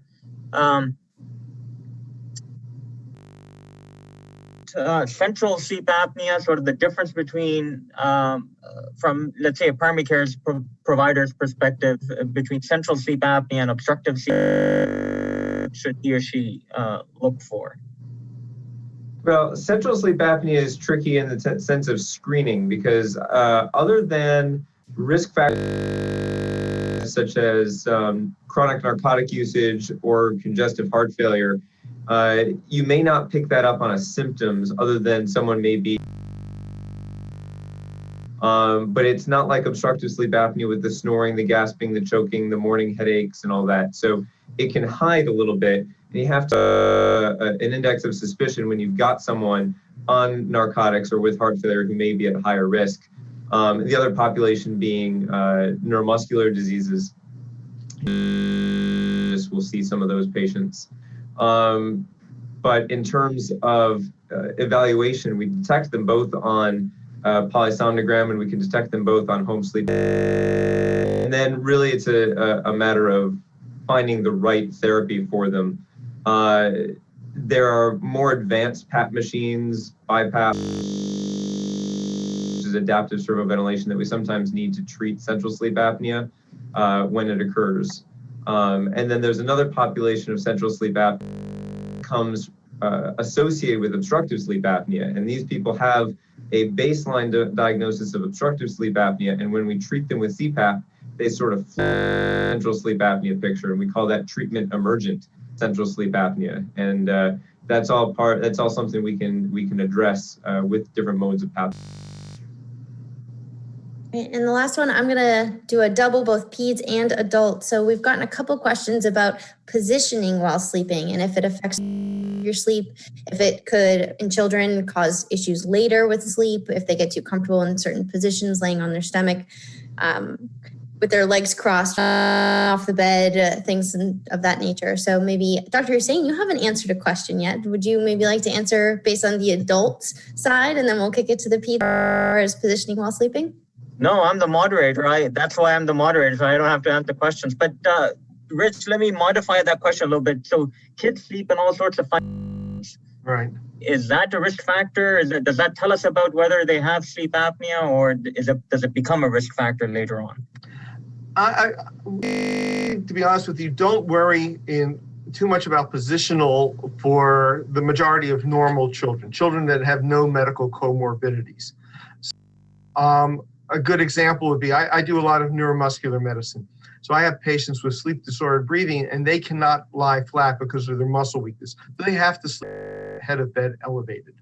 On the other hand, if any of you have, it's very normal for tossing and turning in the sleep, where I would be worried about a child who had sleeping very unusual positions. Is there any comorbidity? So if my parents say, my kid sleeps with their buttocks in the air, common one, we see that actually a lot in Down syndrome.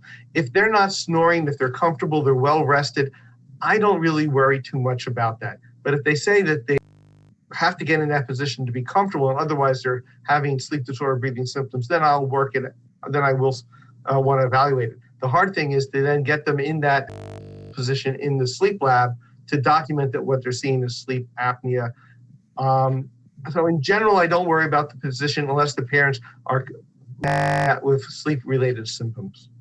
I don't use positional devices in general. And one of the key things is for infants, we want them in the old Back to Sleep campaign, a risk of in infants on sleeping on their stomach and SIDS, we want them sleeping on their back, ideally flat in a bed that has minimal items in there that can cause problems. So a nice little onesie jumper in an empty bed is the best thing for an infant.